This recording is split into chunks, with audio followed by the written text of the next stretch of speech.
Is a Taliban takeover of Afghanistan now inevitable? No, it is not.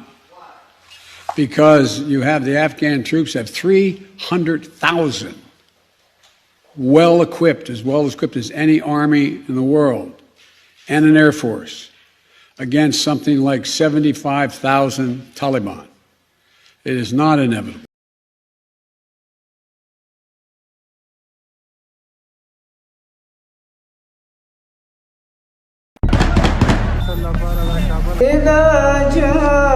By late afternoon, the Taliban made a brief incursion into Kabul, probing.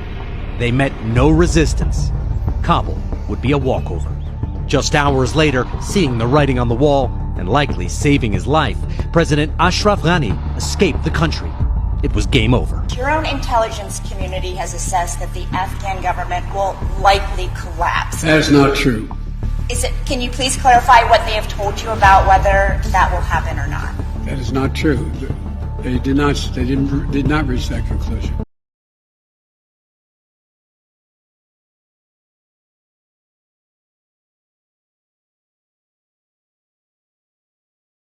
And this is just in. For the very first time, we are getting a look at new video showing the Taliban inside the Afghan presidential palace there in Kabul. You can see here, if you look at this video, a number of armed men celebrating and even sitting in the chair that Afghan President Ghani relinquished just hours ago. This video comes to us from Al Jazeera and could symbolize the end of the Afghan government. إذا جاء نصر الله والفتح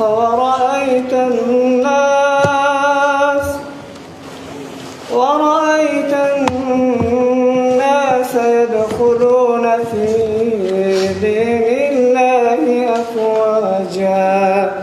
Taliban fighters were in some cases sitting with the soldiers at checkpoints, and they had basically come and the soldiers had surrendered to them, the police had surrendered to them.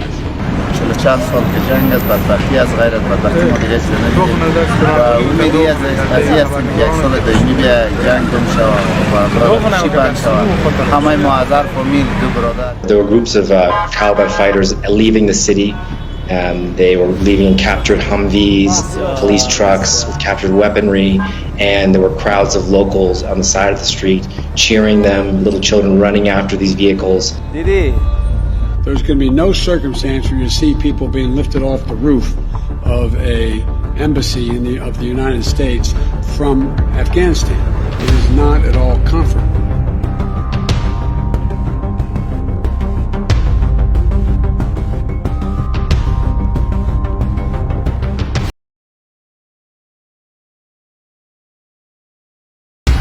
A major component of sustaining a robust diplomatic presence in Kabul is to maintain a functioning and secure airport in Kabul. So we continue to dedicate our security resources to that, to secure the embassy, to secure the international zone, and to secure HKIA, the international airport in Kabul, for our diplomats, our personnel, and our continued support to the government of Afghanistan. Video released by the militant group claims to show victory celebrations in Kandahar. CNN can't confirm its authenticity. Taliban fighters say they seized hundreds of weapons, vehicles and ammunition, as you can see there, American-supplied vehicles. The head of the provincial council says the entire city is under Taliban control except the airport and army corps.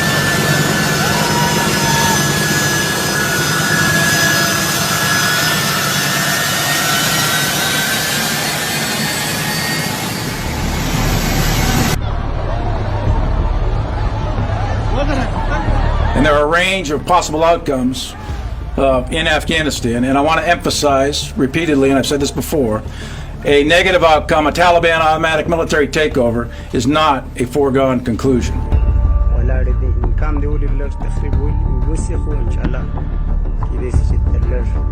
Whatever happens in Afghanistan, if there is a significant deterioration in security, that could well happen. We've discussed this before.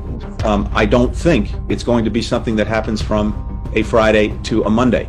So I wouldn't necessarily equate the departure of our forces in July, August, or by early September with some kind of immediate deterioration in the situation.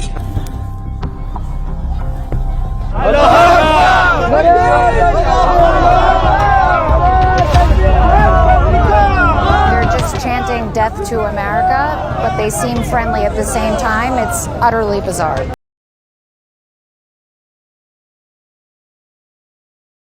So the question now is, where do they go from here? That the jury is still out. The likelihood there's going to be the Taliban overrunning everything and owning the whole country is highly unlikely.